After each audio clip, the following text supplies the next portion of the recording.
Hi everyone, it's Linda from LyndaCreates, and as you can see, I am not in the studio.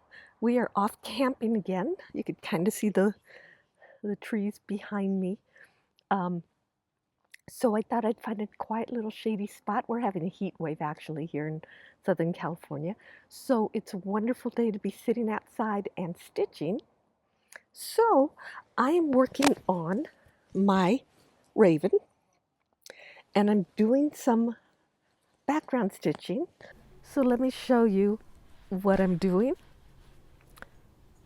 and maybe go for a bike ride or a hike a little bit later.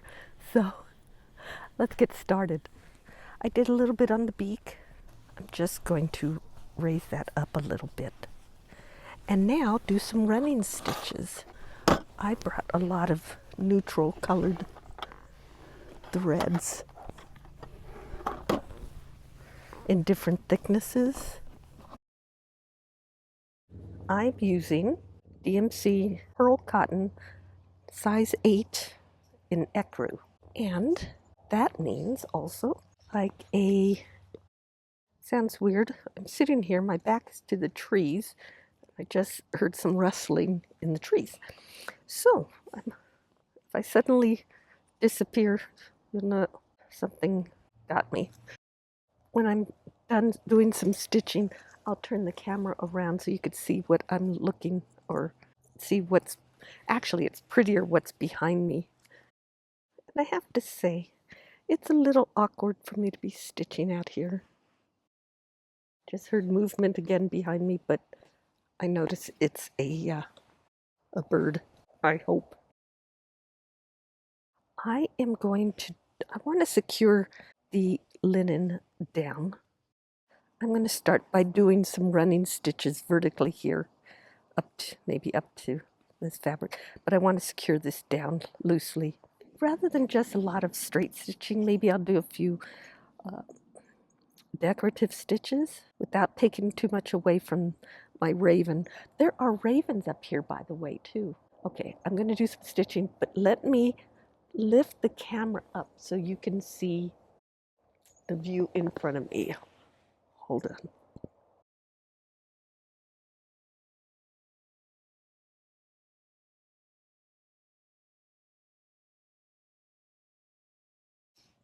Isn't that pretty? That's the scenery I'm looking at.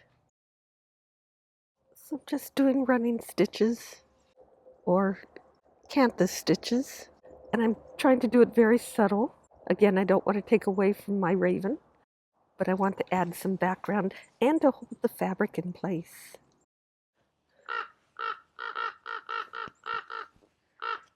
Oh, those two ravens just flew by. That was so cool. You can see how that's looking.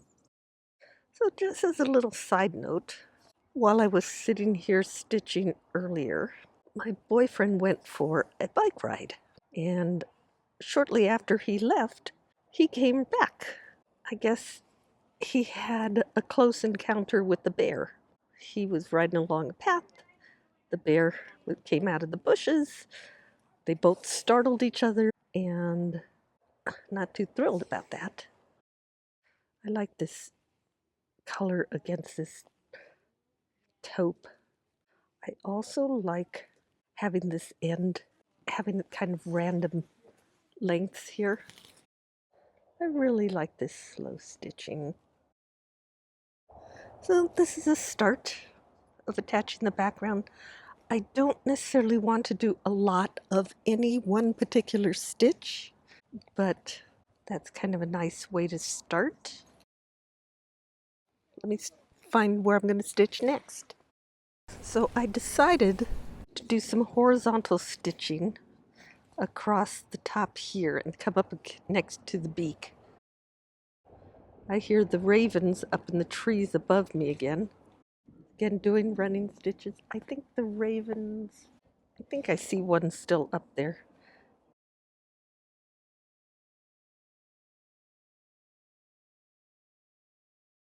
But I do want to come up right against the beak.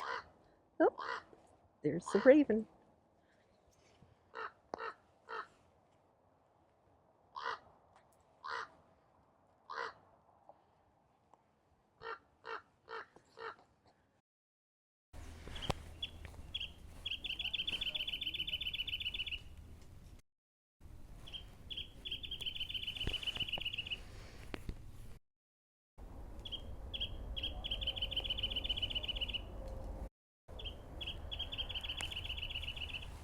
Can you see this sparkle on the bird?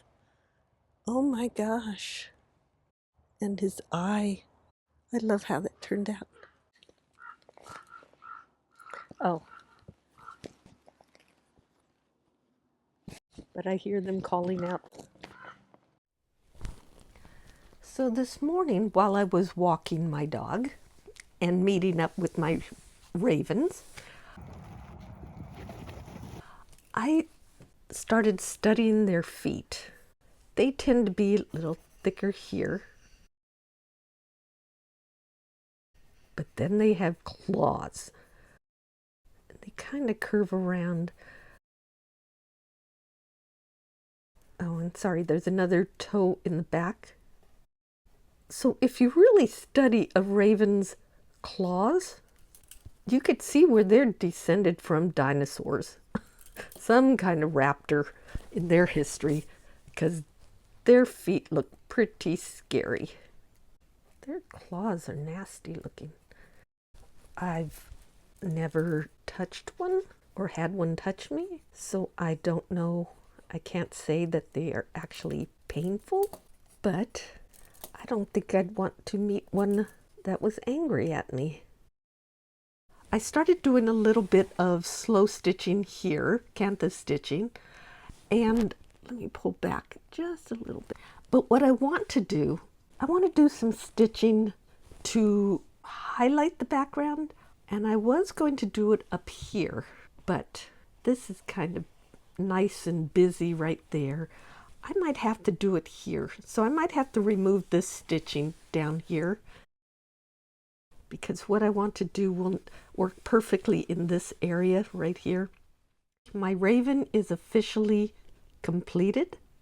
It's what I want to do on the background right here. What I wanted to do on this to finish it off is write the word raven, which, just so people don't know that this isn't a crow, I wanted to do the word raven in there, but in a unique way. I don't want it to look like a label or something too bold. So I printed this out, and then I was debating what to use to transfer it to my fabric, and I came up with my sticky Fabrisolve. So I used my Fabrisolve and I traced it onto a scrap piece of Fabrisolve. And what I'm going to do is cut it. I want to get rid of as much of the Fabrisolve as possible. And I know I traced it, and I know it's not going to be perfect. And there's things to be said about all of these different methods of transferring onto your fabric. And it really just depends on what you want the final result to be. And I'll show you what I'm going to do and why Fabrisolve is my solution for this. I'll just finish cutting it out.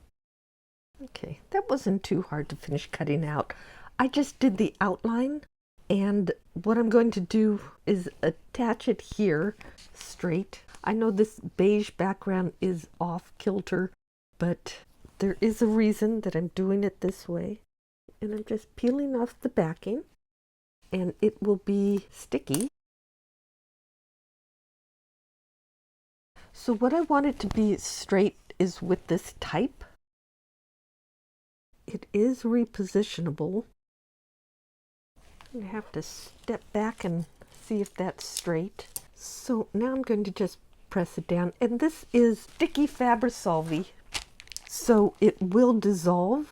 I just wanted to cut away as much as possible. And the reason, what I'm going to do with this now is I'm going to outline this whole thing with French knots, so that the word raven will be the background color and the French knots in different sizes will outline it. So I'm starting with some thrifted fiber that I think is what they use to make friendship bracelets. So it's not a high quality thing, but it is the thickest ecru color that I have. And so, like I said, I'm going to be doing French knots to outline it. So I'm coming as close as I can to the edge of it. And my thinking is that as I get further away from the word, the French knots will become smaller. But right now I want them fairly thick. So I'm doing 3 wraps with a thicker cord or thicker fiber. And I'm just going to go around and outline the letters. And I will come back to and fill in the inside with stitches. And again, this is why I'm using the Fabrisolve, because I can then wet this area and it will wash away. And the fun part is this idea came to me while I was on my camping trip. I decided I needed a way to add the word raven to it. The thing too though is because I was on the camping trip, I didn't have access to a computer and a printer, so I had to wait till I got home.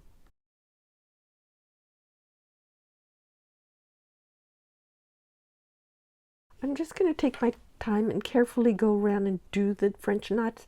I know they're relatively simple, but I want them to, because that's the highlight of this part of it, I want them to look consistent. So I'm going to take my time and try to do some very even French knots.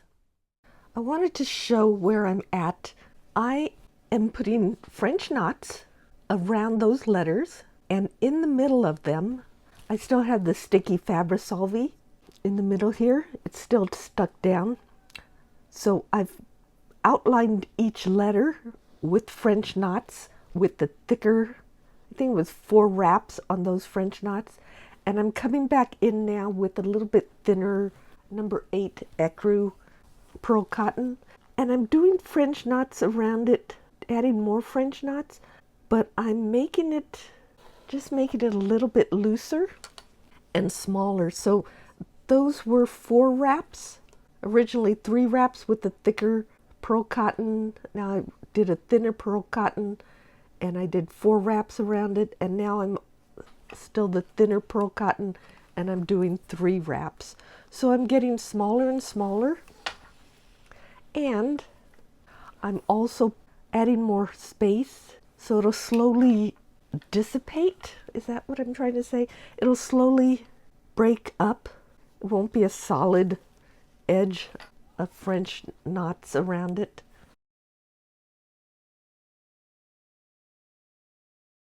So I'm going to keep doing a little bit more, open it up around here, and then I'll come back and show when I remove the sticky Fabrisolve from the center. I still have a lot more French knots that I want to do. So basically, to make this almost look like a dandelion fluffing out around here, I'm doing smaller and smaller French knots around. But I wanted to share when I take out these letters, the centers.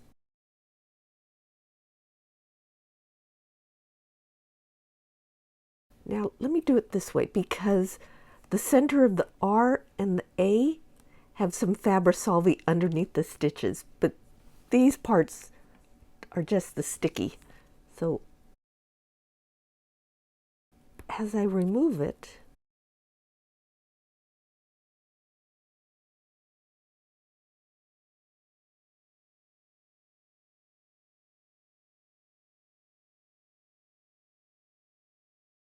if there's a piece that catches underneath the stitch, it'll hook a little bit.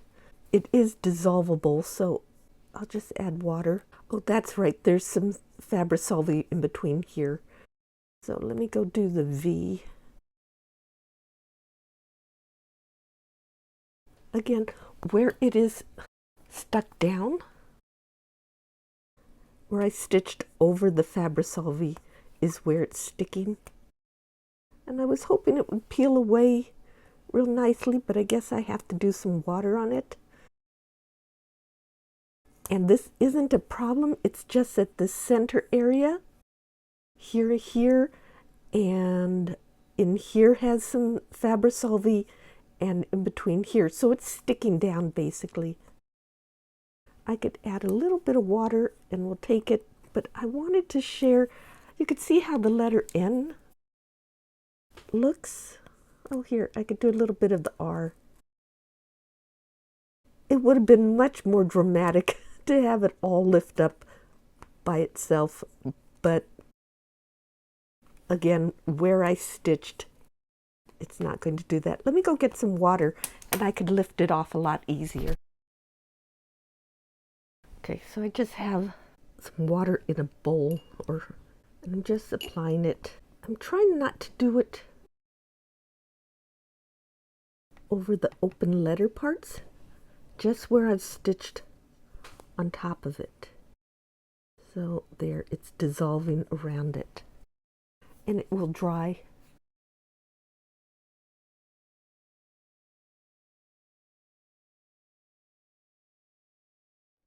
So you could kind of see the neater and tighter you trimmed the fabric before stitching, the easier this part is. And this isn't hard, it's just, it's a bit of an extra step. Isn't that cool how that looks? It now suddenly appears in there nice and higher contrast. I'm going to continue with a little more of the smaller dots to make it blend out more. Let me pull back a little bit and show you how it looks. So thank you so much for watching. If you enjoyed that, please hit that thumbs up and like the video and subscribe to my channel. Hit the bell to be notified when I upload new videos, and please leave a comment. Visit my website, LyndaCreates.com, that's Linda with the Y, to see all my other projects that I've worked on, and you can see all of them on my YouTube channel as well. I still have a lot more stitching to do around here and determining a little more stitching for the background, but I'm going to stop for now. So I will see you in my next video when I start working on this background, the surprise background here. So thank you so much for watching. I will see you in my next video. Bye!